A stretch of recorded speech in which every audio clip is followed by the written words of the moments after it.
Okay, so this is a continuation or part 2 of the order of operations assignment that we had before or we're almost done with. We're going to pick up here at problem number 15. Let's take a look at this. And so what we've got is a negative 5 over 42 divided by 1 over 6 times a negative 8 over 7. Now, recall that the way that you want to approach a problem like this is in the event that you have multiplication and division, or division and multiplication side by side, is that you're going to work left to right. So that means that in our next step, this is what happens first. We would not do the multiplication first.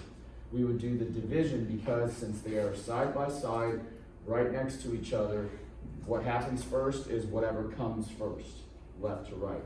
All right, and so when we see division, recall from our notes that that's a negative 5 over 42. We keep the first fraction, we change the division to multiplication, and then we flip the second fraction.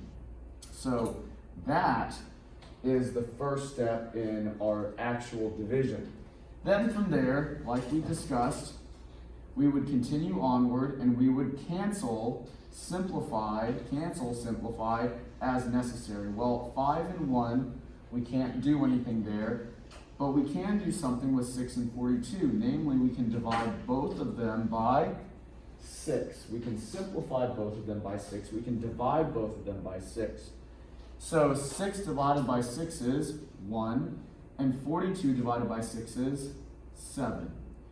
As we discussed in our previous problems, we would rewrite the problem so that it's easier to see, and then finish it as necessary. So negative 5 over 7 times 1 over 1, that would be a negative 5 over 7 because 5 times 1 is 5, 7 times 1 is 7, and a negative times a positive is a negative. Okay, now, is the problem done? Do I box this? No, because we still have this part to do. So all through that, we still needed to multiply everything by a negative 8 over 7. That was still to be done. We had not touched that yet. So that is the final step because we're working left to right. It just so happens that working left to right takes a little bit longer when you're dealing with fractions. And so now, again, we'll look to see if we can cancel. Nothing, nothing, can't simplify, can't simplify. So in this case, when we close this problem out, we can simply just multiply straight across. 5 times 8 is 40. 7 times 7 is 49. And finally, a negative times another negative is a positive, and we're done with that problem. Okay? Now, hopefully you guys can work out yours. If you can't, raise your hand. I'll be happy to do your problem. Just ask.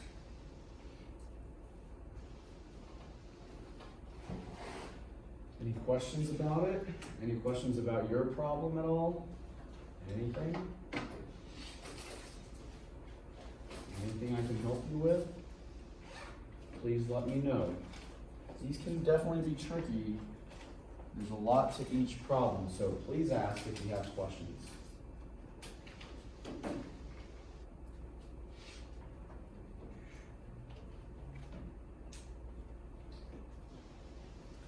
Everybody got their number 15 done? Yes? Ready to move forward? All right, let's keep on rolling. Okay, let's take a look at 16. All right, 16. We have 30 over 7 times the quantity 1 over 3, or 1/3 minus 1/6 to the second power. All right, this is where things get a little bit more difficult. Let's look at this. Looking at our order of operations, or following our order of operations, the order of operations state that the stuff within the parentheses should be addressed first. That means that any multiplication on the outside, or exponents, that's secondary. What comes first? That right there.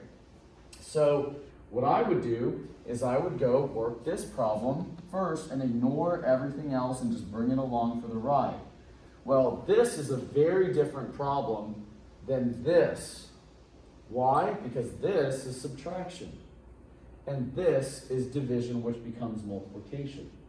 We learned from previous problems that with subtraction with fractions, we have to get a common denominator.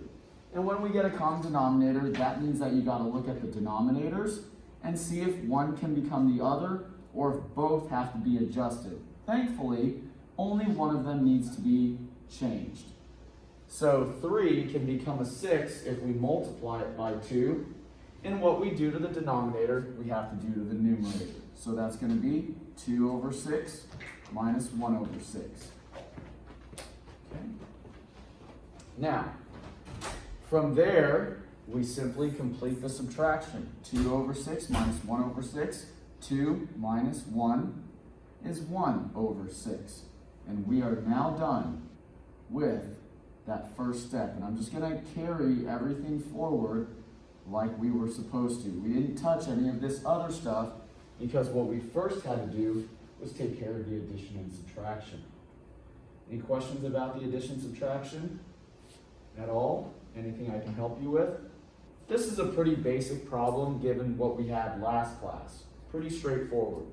Now from here, what comes first? The multiplication or the exponent? Hopefully you answer the exponent. This comes next. You would not want to multiply it because, as we know, order of operations, exponents come before any kind of multiplication. So that means that we need to do 1 over 6 squared. Well, what's 1 over 6 squared? If you think about it, there's a couple ways to work this out.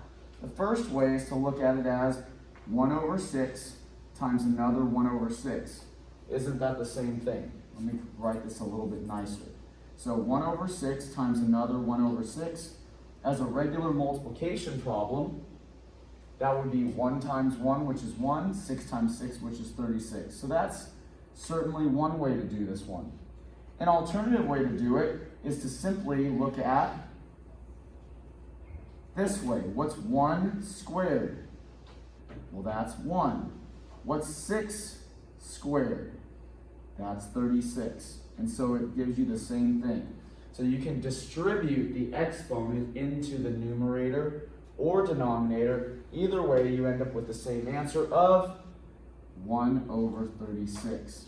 And so it's important to look at it one way or the other. It's completely up to you, so long as you get that part right. And then finally, 30 over 7 still has to be multiplied by that result.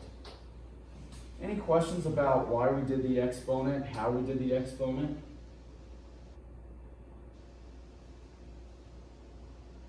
Just let me know.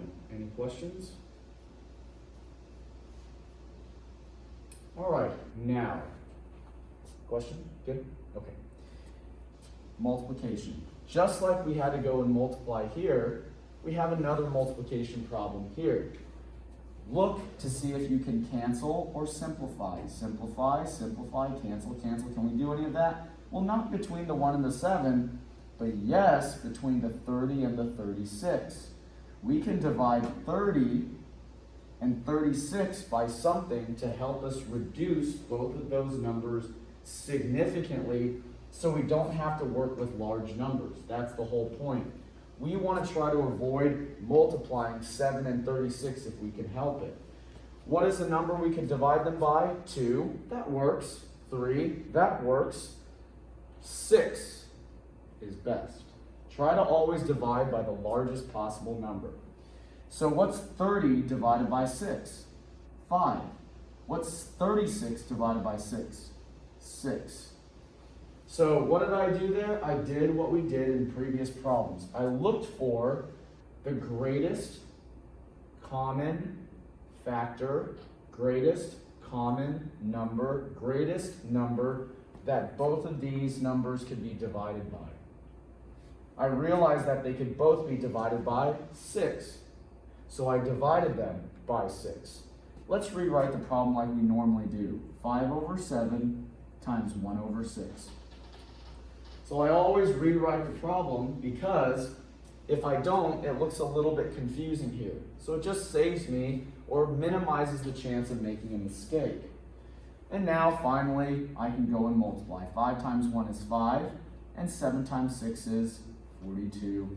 Always check if you can reduce. We can't, so it's done. All right? I want you to make sure you can get your problem correct. This is not the easiest thing to do. There's quite a bit of work involved here. I'd love to make sure that you guys are getting these problems correct. Any questions about any of those steps? Any at all? Hopefully you guys got your number 16 correct. If not, I'm happy to do your problem. I got mine wrong. Okay, what's yours?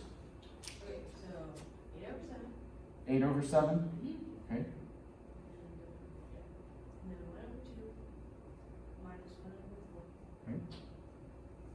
And then the little 2. Squared? Yes. Yes, that's right. To the second power.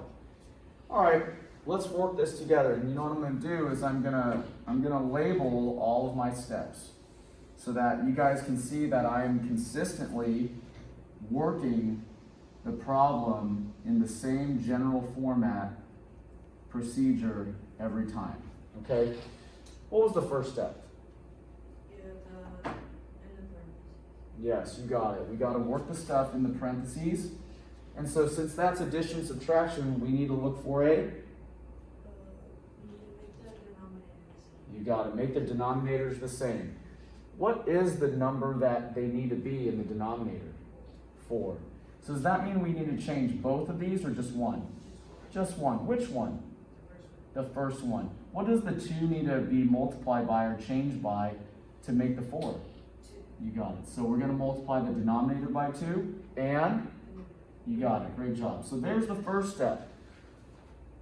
Hopefully you guys were listening very carefully to that thought process. That's exactly the same thought process, but in maybe some slightly different words, which doesn't matter to me, as what you saw here. All right, why don't you read left to right what the next line, line 1, looks like. Starting from the very beginning. From the very beginning. 8 over 7. Good. And then parentheses 1. Would it be 1 over 4? Why don't we write it out like I did, Okay. instead of skipping any steps? I know what you mean though. Okay, so I did 2 over 4. Good. And then minus 1 over 4. Good. You got it. Good. Squared. So there it is. So after we get the common denominator, it's generally best practice to write it all out just to make sure we don't make any mistakes. Look, it doesn't take very long, but in the end, when you do it, it makes it look a little bit cleaner and less, again, I just write steps out to minimize the chance of mistakes. All right, so what's next?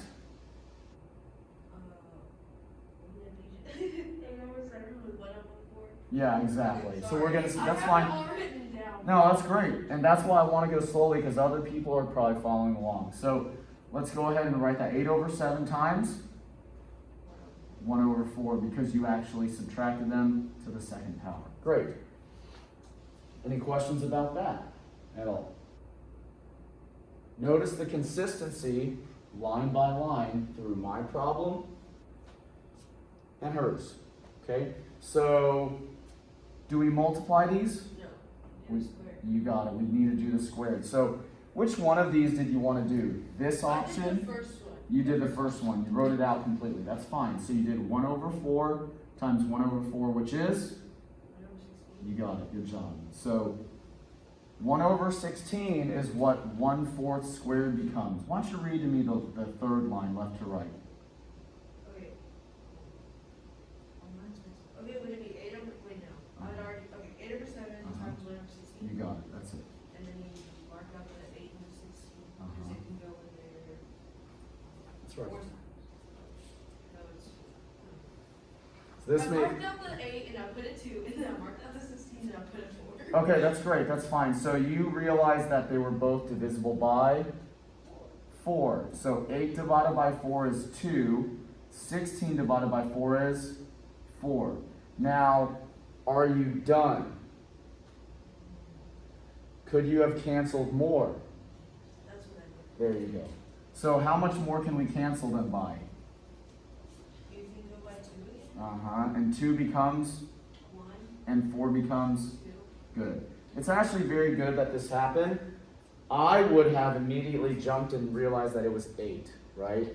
They're both divisible by 8. 8 divided by 8 takes you straight to 1. 16 divided by 8 takes you straight to 2. So Instead, you just took an extra step. We still end up in the same place, but you just take a little bit more work. It doesn't matter. Just like this one, if you divided by 2, you would have had to kept going. Divided by 3, kept going. Whatever it works out, just always check. Am I completely done simplifying? Let's rewrite it. Line 4, read to me, left to right, what it looks like after we rewrite it. 1 over 7. Good. Exactly. You got it. And that's where you made the mistake. You probably had 2 over 7 times 1 over 2, and you might not have simplified it at the very end. I got my answer to be 2 over 28.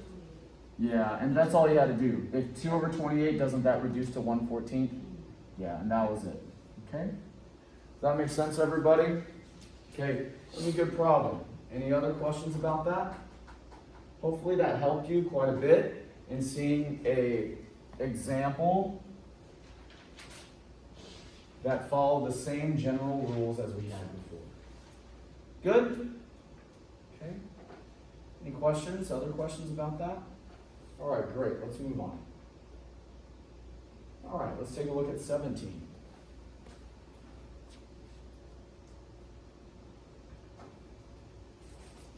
Oh, not a square. Cubed to the 3rd power.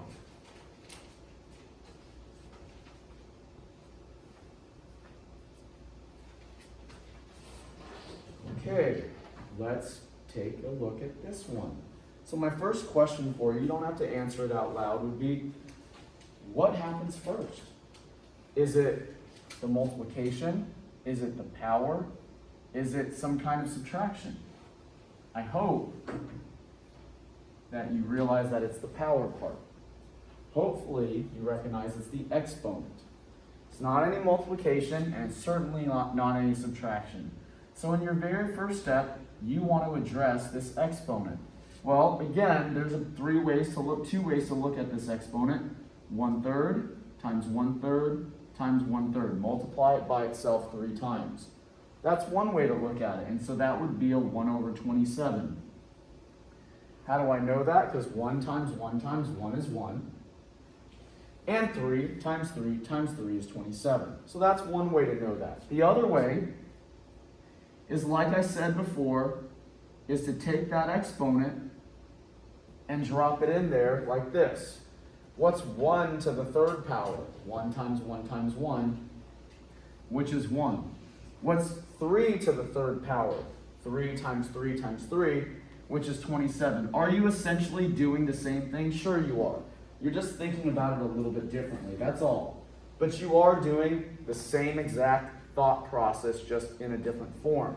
So whichever way you want to think about it, whether it's writing it out completely in separate steps, or individual fractions, or thinking about it as the power being distributed, it's really up to you, okay?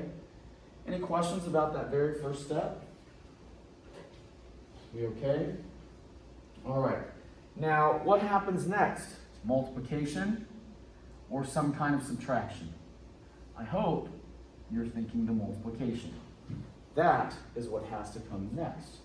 Now, what did we say we needed to do when we saw a whole number being multiplied by a fraction? Put the whole number over 1. So if you didn't know that, now you know. That helps us do the multiplication. So the question is, can anything cancel here? Can anything simplify like we've done here? Like we've done here? Like we've done here? Can anything cancel or simplify? Well, unfortunately, we can't. So therefore, since we can't simplify or reduce or divide anything in the diagonal, we can just go ahead and move forward like we're fully reduced. So 2 times 1 is 2, and 1 times 27 is 27. All right, and I'll just bring down anything that I haven't worked on. Any questions about that at all? Let me know if there's any questions. So what's the difference here between all the previous multiplications that we've had? It's just we just didn't have any cancellation to do beforehand. All right, now, this clearly sets us up for subtraction, doesn't it? So now we're at something like this, aren't we? We're at something like this. where we have to add or subtract, get a common denominator, make the denominators the same. Well, can one of the denominators be adjusted, multiplied by something to make the other? Yes. This 9 can become a 27, can't it? 9 times 3. And what we do to the denominator, exactly, we've got to do it to the numerator. So, I multiply them by 3. Let's rewrite the problem like we normally do because we don't like to leave out steps. And there it is. 9 times 3 is 27. 2 times 3 is 6. And finally, let's go subtract it. 2 minus 6 over 27. I actually wrote it out this time because I wanted you to see it. But normally I wouldn't. Normally I would just go straight from 2 minus 6 to a negative 4 over 27. And there it is. Any questions about that problem? Somebody want me to do theirs? Let me know.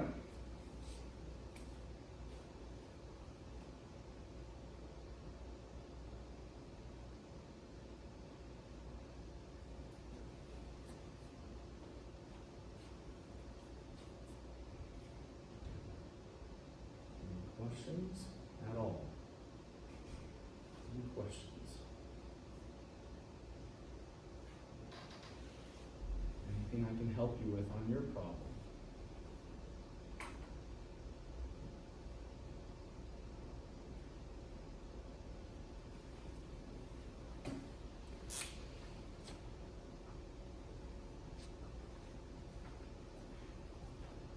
Okay to move on? Yes? All right. Gotta let me know. I'm happy to help you. Just gotta let me know. Oh, this one's a mess. So we're gonna make this one our last problem for the section. Frankly, I wouldn't give you this many crazy ones. This is about as bad as it's gonna get. So, and this might be one question maybe on a test, and it's for like, if you want to get a perfect score, you might get this one right. If not, don't stress it. But if you can do this one in its entirety, you really have a great handle on this, okay? So let's take a look. 2 over 3 squared times 1/4 minus 1/2 minus 4 over 3 times 1 over 8. Okay. I'm going to actually number every single one of these steps, because in the event that you want to ask me about yours, if you're actually working yours side by side with mine, we can maybe match them up. So here we go. I'm going to number my steps. Step number 1. Everybody ready? Okay. So again, you always want to ask yourself, what comes first? Based on our rules of order of operations, the stuff that can be worked inside the parentheses comes first. Can this be worked? No, because there's nothing to do in the actual parentheses. Can this be worked? No, because there's nothing to actually do. But this has actual work to be done. It's a subtraction problem embedded into those parentheses. So that is the very first thing you want to be working on. Well, thankfully, we already kind of did something similar to that. So this is going to clearly be a fraction that has to have a common denominator found between the two. So I'm going to save myself a little space. This 2 is going to have to become a 4. We multiply it by 2. What we do to the denominator, we have to do to the numerator. Is that consistent with all the stuff that we've done up to this point? Yes, it is. Everything that we've done up to this point, same kind of general work, just got to know what to do and when to do it and how to do it. Okay, so let's rewrite this. So this would be 1 over 4 minus 2 over 4. Any questions about that at all? I just multiplied it out. And then what I'm going to do is just bring everything down while I'm here that doesn't have anything to work on, or that we're not working on yet. Okay? Now, what is the priority still? To finish this part, the stuff in the parentheses. So that leads me to my next step. So 1 over 4 minus 2 over 4 is a negative 1 over 4. Take a look at that. How did I get negative 1 over 4? 1 minus 2 is negative 1, common denominator of 4. Okay. Again, we bring down everything that did not or was not worked on. And let's move forward. Have we completed everything we needed to in those parentheses? Yes, this one is done. So we now ask the question all over again. What comes next? Well, stuff inside parentheses comes first.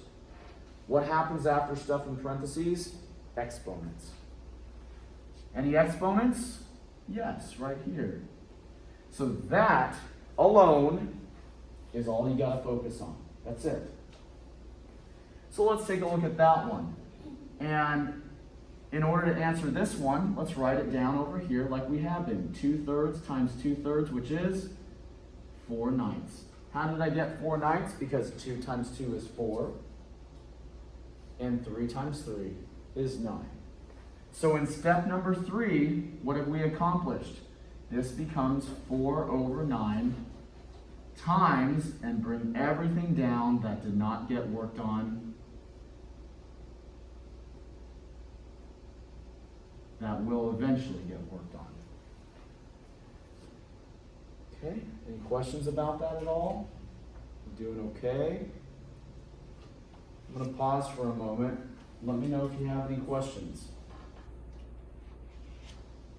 You okay to move forward? All right. Now, what happens next? Well, first you got to understand what was occurring between these two parentheses, this and this. Well, it was multiplication, even though they didn't show it all the way through. So that was multiplication. What's going on between these two things right here? That's multiplication as well. So we've got multiplication with these two and multiplication with these two. So you could work one at a time, or if you're advanced, you can just work both at the same time because they're two separate halves. Work one of them, work the other one, and then we'll bring them together in just a moment here, okay? So this is where I could easily lose a student. So what you want to do is just watch along, and you can always write it down in a moment, okay? So let's look at this one. If I just focused on this problem right here, just like this multiplication problem, this multiplication problem, and these two things being multiplied, again, I'm only focused on this. What cancels? The 4s. They're both divisible by 4, so they both end up being divided by 4 and becoming 1. Let's rewrite them. 1 over 9 times a negative 1 over 1. Isn't that what happened with that one? Let's finish this one out, shall we? We'll work on this one in a moment. What's 1 over 9 times negative 1 over 1? That's going to end up being a negative 1 over 9. How did I know that? Because 1 times 1 is 1. 9 times 1 is 9. A positive times a negative is a negative. And this one is now all done. Are we done with the problem though? No, we're not. We still got the other one to do. Let's go look at the other one. Can we do any simplification or canceling? Yes, we can right here. 4 and 8. They are both divisible by 4. 4 divided by 4 is 1. 8 divided by 4 is 2. Now that looks like a little bit of a mess, so I'm going to rewrite it like I normally do. That's going to be a negative 1 over 3 times 1 over 2. That helps me see that we can multiply these and you get negative 1 over 6. How did I get negative 1 over 6? 1 times 1 is 1. 3 times 2 is 6. And a negative times a positive is a negative. Any questions about how we've arrived at step number 5?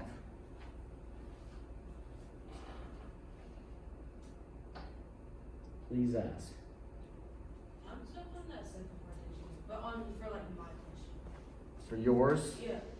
You got this one for yours? Yes, I have that one. What are your numbers? We might as well just kind of throw it over here. Okay, for the second one is negative 2 over 3. Uh-huh. And 1 over 6. 1 over 6? Yes. Okay. How do you cancel these? That's what I have. 2 and 6 can be canceled and simplified by? 2? Yeah. Oh, see, I was trying to. Yeah, they're divisible by 2. So 2 divided by 2 becomes 1. 6 divided by 2 becomes? Wait, repeat that second question, sorry. They're both divisible by 2. So 2 divided by 2 is 1. 6 divided by 2 is? Yeah. You were thinking of the end result, not the number to divide by. All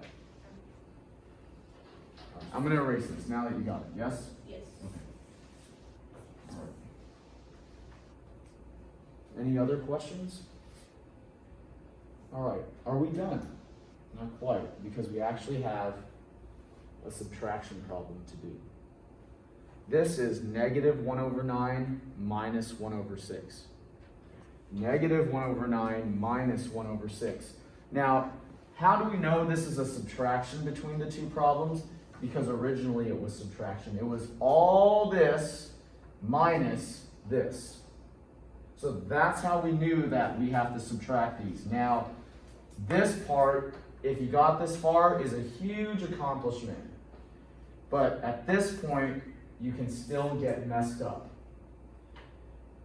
All addition subtraction problems have to have a common denominator. Well, I've got a 9 and I have a 6. What would be the common denominator between them? Do you know? That would be an option, certainly. 36 would be 1. 18 is better because it's the lowest common denominator. What's another one? 54 even, right? 54 would work, but it's too big. So if you're looking for the lowest common denominator, 18 is the smallest number that they both can become and share. How does 9 become 18? By multiplying by 2. How does 6 become 18? By multiplying by 3. And that's really tough. You work so hard through all those 5 steps, and it's so easy to lose that problem right at that spot. Okay? So there it is. I'm going to rewrite the problem here now with a common denominator. What I do to the bottom, I do to the top. It's going to be negative 2 over 18 minus 3 over 18. And this is still, this next step, this final step, line number 7. This final step is where we could still make a mistake. What's one mistake that students can make? Turning it into a positive. That's not true. This isn't multiplication or division. This is addition and subtraction, which means that if I spend 2 and spend 3 more, that means I still owe money. Okay, so I still owe money. 2 and 3 is 5 over 18, and that's the right answer. Think about it. If I said a week ago, negative 2 minus 3, what would you say? Negative 5. You wouldn't make it a positive 5. You wouldn't make it a positive 6. That's multiplication. So you would add together the negatives and put them over the same denominator. This is a very difficult problem. But, of course, I certainly don't expect all of you to get it. But if you do, it's a huge accomplishment. Okay? Questions about that at all?